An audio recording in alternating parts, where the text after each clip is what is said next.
Chief justice صاحب جو ہیں وہ یہ کہہ رہے تھے کہ جناب جو ہے وہ ادھر آؤ ادھر ہے معاملہ جڑا نا اس پاسے دیکھو کہ وہ ٹوٹ گئی ہوں اگلی گل کریے، یعنی اس پاسے لے آ رہے سر۔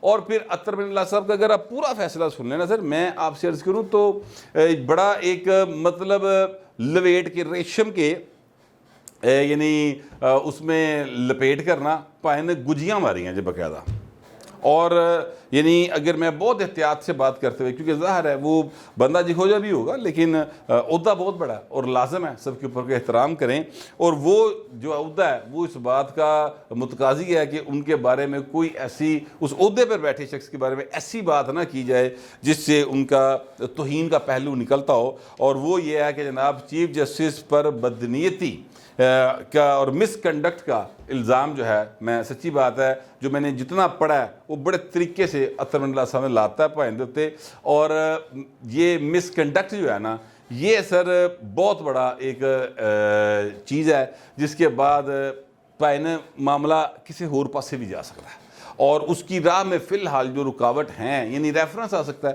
تو ریفرنس کی راہ میں سب سے بڑی رکاوٹ جو ہیں وہ ہیں اپنا کیا کہتے ہیں وہ بیٹھے ہوئے اوپر عارف علوی صاحب، کیونکہ ریفرنس ان کے سائنوں سے ہی آنا ہے تو وہ نہیں بھیجیں گے، لہذا کلکی پہ رہے گی۔ ویسے بھی حکومت کو کہا گیا کہ آپ ریفرنس کی طرف نہ جائیں، اور یہ کسی اور نے نہیں کہا، ان کے اپنے وکلا نے یہ بات کی ہے۔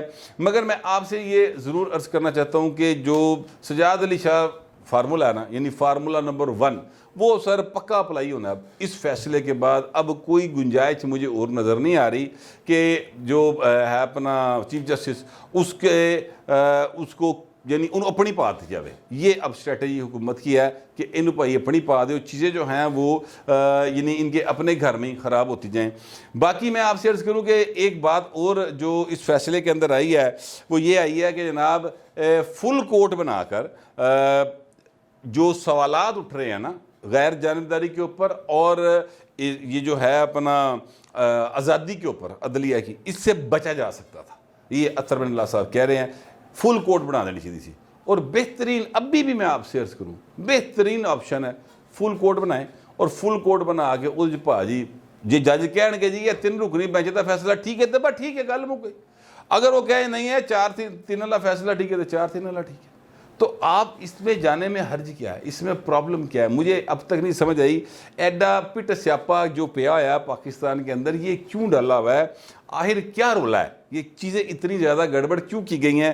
اب یہ تو ہے وہ چیزیں جو آپ کے سامنے چل رہی ہیں سر، اب اس کے بیک گراؤنڈ میں بھی کچھ چیزیں چل رہی ہوتی ہیں۔ پاکستان کے اندر جو سامنے نظر آ رہا ہوتا ہے نا وہ اس کی بیک پر نہیں ہوتا، چیزیں کہیں اور ہوتی ہیں، چل کچھ ہو رہا ہوتا ہے، نظر کچھ ہو رہا ہوتا ہے اور بتایا کچھ اور جا رہا ہوتا ہے۔ ہمارے ایک دوست ہما علی گیلانی ہیں، بلکہ ابھی بھی اللہ تعالیٰ ان کو سے زندگی دے کے رکھے، وہ ایڈا وڈا جا پائی سی، اور بلکہ ان کا نام چونکہ ہما تھا تو وہ پریس کلب کا الیکشن کے ٹیسٹ کیا کرتے تھے، اور مطلب ایڈا وڈا ہاتھ سی، لیکن ان کا نام ہما علی تھا۔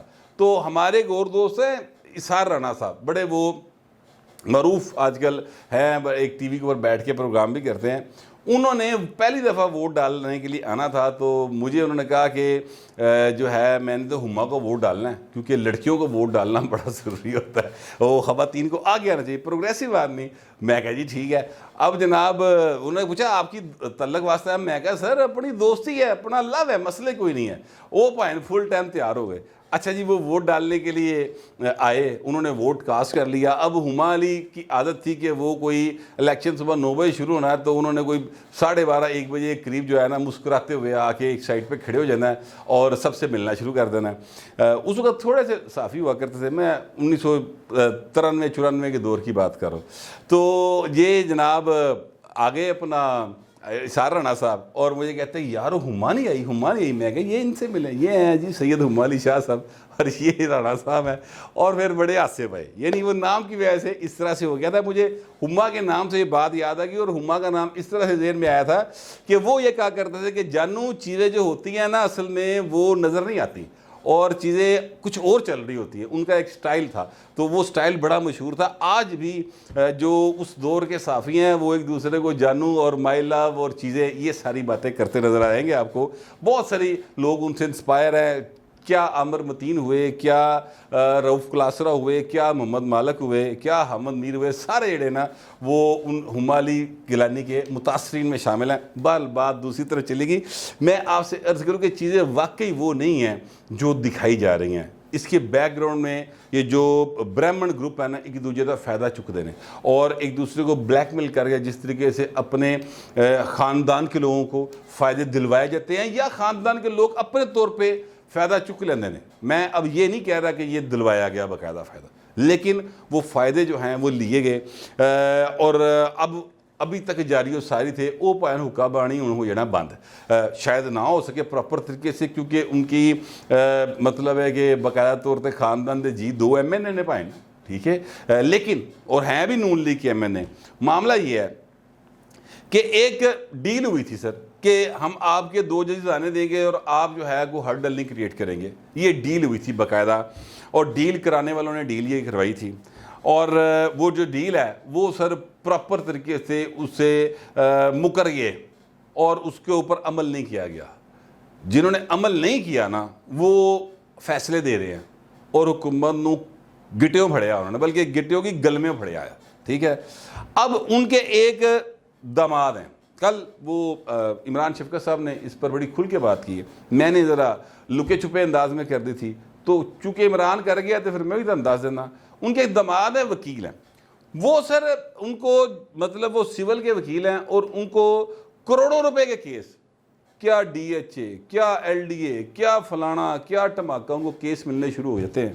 اور معاملہ صرف یہ ہے کہ یار انہوں بلائی رکھو تاکہ چیف جسٹس نال ساڈا سلسلہ ٹھیک رہے, اے ذرا معاملہ ٹھیک رکھے گا. اب میں ہرگز یہ نہیں کہہ رہا کہ اس سارے معاملے کے اندر چیف جسٹس صاحب باقاعدہ انوالو تھے, ہرگز میں یہ نہیں کہہ رہا, لیکن میں آپ سے یہ ضرور کہہ رہا ہوں کہ جناب یہ جو ایک حکمران طبقہ ہے اس نے دوسرے حکمران طبقے کے سرات مل کر آپ کے اور میرے پیسوں کے اوپر چنگی عیاشی کٹی پائے. اور یہ ڈیل جو ہے وہ پچھلے سال میرا خیال ہے کہ جولائی اگست کا معاملہ شروع ہوا ہے یا اگست کے بعد ہوا ہوگا, ٹھیک ہے.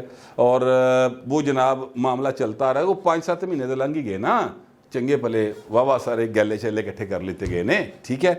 یہ بھی سلسلہ اس ملک کے اندر چلتا ہے اور یہ کوئی ایک معاملہ نہیں ہے, اس طرح کے کئی معاملات ہیں, بے تحاشا چیزیں ہیں جو چلتی ہیں. میں تو ایسی بہت ساری اور باتیں بھی جانتا ہوں کہ آلریڈی جو ہے وہ جج نہیں کیتا جاتا, وکیل کیتا جاتا ہے, ٹھیک ہے, اور پھر اس کے بعد کہا جاتا ہے کہ جی عزت کرنی ہے ورنہ تو انہیں عدالت ہو جائے گی. تو آپ سے ڈنڈے کے ذریعے تو ਭਾਵੇਂ شیر نو تسی سرکس دا شیر بنا لو, انہوں دسو کہ جمپ کیویں لانا ہے, انہوں دسو کہ اگ والے گولے دے وچوں کیویں لنگنا ہے, ڈنڈے کے ذریعے جو مرضی کرے. عزت تو دل میں ہوتی ہے حضور, یہ تو خوف ہوتا ہے, یہ تو ڈر ہوتا ہے.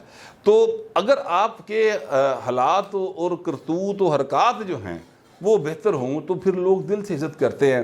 مثلا جسٹس کارلینیس کا لوگ آج بھی حوالہ دیتے ہیں, 99% پاکستانیوں کو ان کے نام کے سپیلنگ بھی نہیں آتے اور 99% پاکستانیوں کو ان کی شکل بھی یاد نہیں, لیکن اس کا حوالہ دیا جاتا ہے اس لیے کہ وہ حضور اس کا کریکٹر تھا. تو کردار جو ہے نا اس کے ذریعے عزت کی جاتی ہے.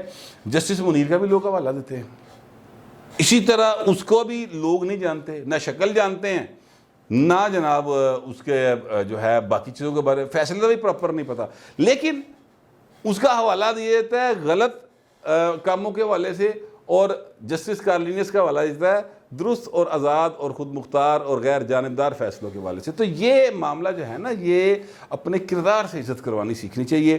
بہرحال میں آپ سے عرض کروں کہ یہ سارے معاملے میں پی ٹی آئی جڑی نا پائے نا وہ انہوں دا جس یعنی پتے دے ہوتے جس ٹہنی دے ہوتے آشیانہ سی نا جتے وہ ساری امیداں لا کے بیٹھے سن, وہ بھائی اتر ملا نے آج دیتی جی وڈ. اور پچھلے سال بھی ایسا ہوا تھا. اب یوتھیا بریگیڈ جو ہے نا وہ اتر منلا کے خلاف باقاعدہ طور پہ کمپین چلانی شروع ہو گئی. یہ وہی یوتھیا بریگیڈ ہے. میں آپ کو ایک ٹویٹ دکھا رہا ہوں, یہ سید طلعت حسین صاحب بڑے سینئر جرنلسٹ ہیں, انہوں نے ایک یہ ٹویٹ کیا ہے. یہ 2 آپ کو اس میں اسکرین شاٹس ہیں. ایک ہی بندہ ہے ارسلان بلوچ, 7 اپریل 2022 کو انہوں نے ٹویٹ کیا تھا کہ اتر منلا پر بھونکنے کے لیے لفافوں کے لفافوں کے منہ کھول دیے گئے، پٹے کھول دیے گئے، یہ اس طرح کے الفاظ انہوں نے لکھے تھے۔ پھر جناب آج 7 اپریل 2023 ہے اور آج یہ لکھ رہے ہیں کہ ججز کا کام صرف آئین کے مطابق فیصلہ کرنا ہوتا ہے، اطہر من اللہ اپنی دانشوری اپنے پاس رکھیں، شکریہ۔ یہ سر انہوں نے جو ہے ارسلان صاحب کے 2 ٹویٹ ہیں، ارسلان بلوچ صاحب کے، وہ میں نے آپ کو دکھا دی ہیں۔ اب آپ خود سمجھ جائیں کہ کیڑی پارٹی ہے تے کی رول ہے۔ ویسے 7 اپریل جڑی نا وہ پی ٹی نو راس نہیں گی۔ پچھلے سال 7 اپریل کو فیصلہ آیا تھا، نو کانفیڈنس موو کو انہوں نے ختم کرنے کی کوشش کی تھی قاسم سوری کے ذریعے، ٹھیک ہے، کہ جناب ہے تے سارے پاکستان دے خلاف نے تو ملک دشمن قرار دے دیا تھا، ٹھیک ہے، پوری اپوزیشن کو اس وقت کی۔ اور ازہر نوٹس کیس کا جب فیصلہ آیا تھا 7 اپریل کو آیا تھا، اور پھر اب بھی ایک فیصلہ آج اطہر من اللہ نے دیا ہے، وہ بھی 7 اپریل کو ہے۔ پچھلے سال دا 7 اپریل دا فیصلہ بھی عمران خان دے سدھا جڑا نا وہ گٹیاں چ وجیا سی جا کے، اور اے والا جڑا فیصلہ انہیں تے گوڈے ہی پانتے تھے۔ میں تو کم از کم ایسے سمجھتا ہوں، آپ پتہ نہیں کیسا سمجھتے ہیں، جیسا بھی سمجھتے ہیں لکھیے گا ضرور، مگر ذرا تہذیب کے ساتھ۔ فی الوقت اتنا ہی، ملتے اگلے ولاگ میں۔